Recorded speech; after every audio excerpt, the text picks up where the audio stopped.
Hi guys, welcome back to another video. Today we'll be ranking all the Fortnite exclusive skins. Just to be clear, this isn't my tier list, so not every skin is on here.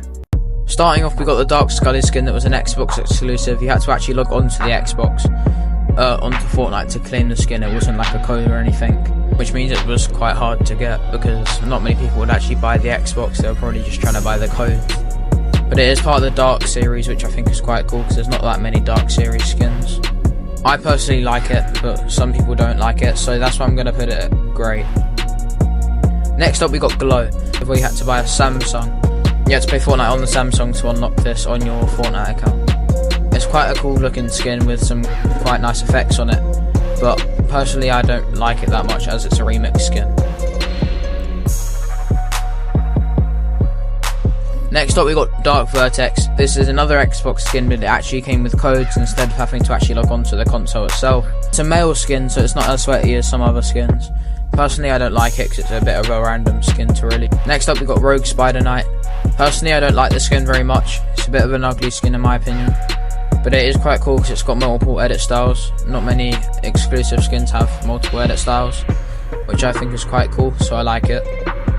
Next up, we got Eon, which is the female version of Omega, but in the Xbox colours because it's another Xbox skin.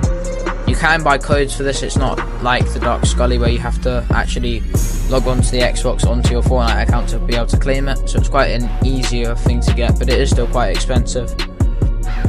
So I'm going to put it at mid. Next up, we got the Save the World founder skins. We got Rose Team Leader and Warpaint. Warpaint I find quite ugly, just a bit of a random male skin to have, but it is quite a cool skin because it's an original skin. Rose Team Leader, I'm going to put it at mid. Personally, I don't like it that much, but it is a female skin, so it's a bit sweatier than usual. Next we got Havoc, which was a Twitch Prime exclusive. You had to be subscribed to Twitch Prime and then claim the skin on Twitch. So it's a remix of Raptor, and it's another male skin, so it's got a bigger hitbox, so it's not as sweaty as some of the skins. But it doesn't look absolutely ugly, so I'm going to put it at mid. Next we got my favourite skin in the entire game that I really want to try and get at some point, which is Wildcat. It's got multiple different edit styles, which I really like, and it's quite sweaty. It's really hard to get and quite expensive. You have to get a Switch code. So yeah, again, you don't have to log on to the actual console to be able to claim this, but you do have to get a code, and they're quite expensive. Next up we got one of the most expensive skins in Fortnite, the Double Helix. Cypher PK recently got a code for this because when he originally bought the Switch, he gave the code to his brother instead of redeeming it himself, and then it became really expensive, but he managed to buy one so he could finish off his locker. Personally, I think it's quite an ugly skin, but it is quite expensive. I was going to put it in great, but then I realised it was a remix skin, so I'm going to put it down here. Next up we got Trailblazer. It's another Twitch Prime skin where you had to be subscribed to the Twitch Prime to be able to claim this. Personally, I think it's quite cool because it's an original skin, so I'm going to put it up at great because it's also quite sweaty. Next up we got the Sub Commander skin. It's another Twitch Prime skin where you had to be subscribed to the Twitch Prime to be able to claim it. It's a male skin, so it's not as sweaty, but it's not absolutely ugly, so I'm going to put it in there. Next up we got Honor Guard, where you had to buy an Honor phone to be able to claim this. Personally, I don't like it, so I'm going to put it down at ill because it is also a remix skin, but it's quite junky and stands out quite a bit. Next up we got a fan favourite exclusive, the Galaxy skin. Back when it came out, everyone was trying to rush to a store to download Fortnite on the store's phones and sign in on their account so they could get the skins. Now it is impossible to claim because there's no longer a way of claiming it. Next up we got Wanda. I really like this skin, but some people don't. I'm going to put it up at great just because it's a sweaty female skin and it stands out quite a bit. Next up we got the Iconic skin. Personally, I don't like this skin, but it did come with a scenario emote, so I'm going to put it slightly higher on the list compared to where I was going to put it. Now we've got Xander. This skin you had to be signed up to refer a friend challenges and complete all the challenges, which are quite difficult. I think you had to get like 50 levels or something like that to be able to claim it. Personally, I think it's quite an ugly skin, but I do have it in my locker myself, so I'm lucky to have it. So because I have it myself, I'm going to put it in meh instead of ill, just because I feel grateful.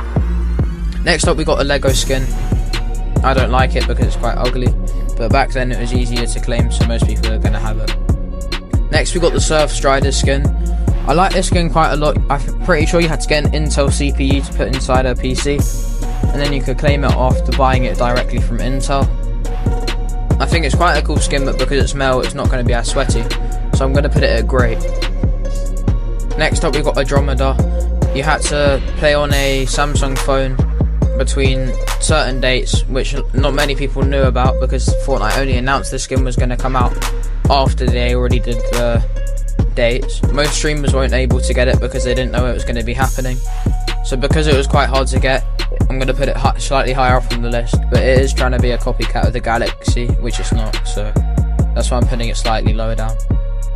Next up we got Neo Versa. This is a PlayStation exclusive where you had to buy either a console, a headset or a controller with a special code inside in order to claim this skin.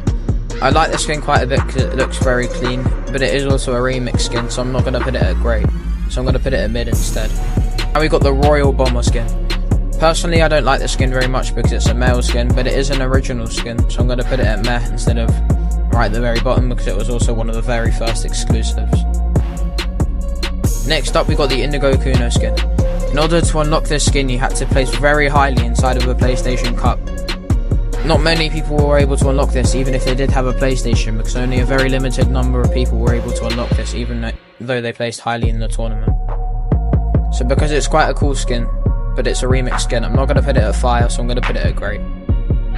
Next up we got the Blue Striker. I like this skin quite a bit because it was the second ever PlayStation skin. Due to the fact that it's male and it's not as sweaty, I'm going to put it at great, but it does feel nostalgic. Next up we got Cloud Striker. This came out in Chapter 2. It was quite a mid skin. Not many people realised it was a PlayStation skin because it didn't really have the same effect as some of the OG skins, but it still got the blue colour theme, so I don't mind that, and it's a female skin, so I'm going to put it at mid. Next up we got the Stealth Reflex skin. They had to release this skin because the original Reflex skin accidentally got put into the shop. In order to unlock this skin you had to buy an Nvidia graphics card to be able to claim it. Personally I like the look of this skin quite a bit, but not many people do, as people prefer the green version. Next up we got the Tart Tycoon, which you could claim by getting 10 points in the Apple Lawsuit Cup. Personally I don't like this skin because it's got the animated effect, that's why I'm going to put it at meh. Next up we got Prodigy. This skin was a PlayStation exclusive skin, but it doesn't really have the colour theme like some of the other skins have. That's why I personally don't like it. But it is quite an OG skin, so that's why I'm going to put it at mid. Next up we got the Sub-Zero Cryptic skin. This was another PlayStation skin that came up more recently than some of the others. Personally I don't like this skin because it's quite vibrant and it doesn't really match the colour theme of the PlayStation skins. That's why I'm going to put it in ill. Next up we got the Huntmaster Saber. This was an Xbox exclusive skin, but it's quite an ugly skin and stands out quite a bit. That's why personally I'm going to put it in mid. Next up we got Sultra. This is a PlayStation skin that does match the colour theme, but I don't personally like the mask, so I'm going to put it lower down. Next up we got Trilogy, which is a female version of a skin that we're about to do in a second. Personally I like the skin quite a bit because it's sweaty and it feels nostalgic.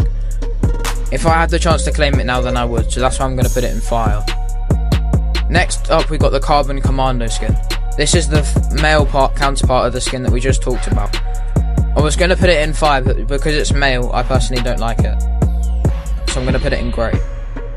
Next up we got Fixer. This is another male PlayStation skin, but personally I don't really like the mask and it doesn't feel as OG as some of the other skins, that's why I'm going to put it lower down.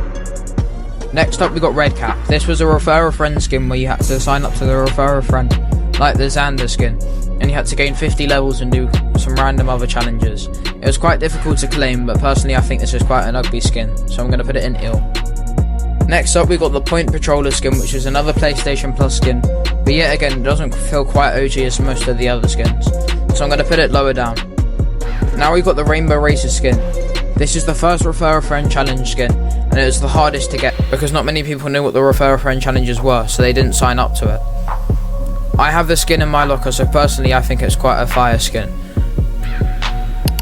Like if you agree. Next up we got the Blue Team Leader, which was the first ever PlayStation Plus skin. Personally I don't like the skin as much as the rest of the skins up on fire, so I'm going to put it on great, although it does have the OG feel that I like from the Fortnite skins. Comment down below if you agree with this list.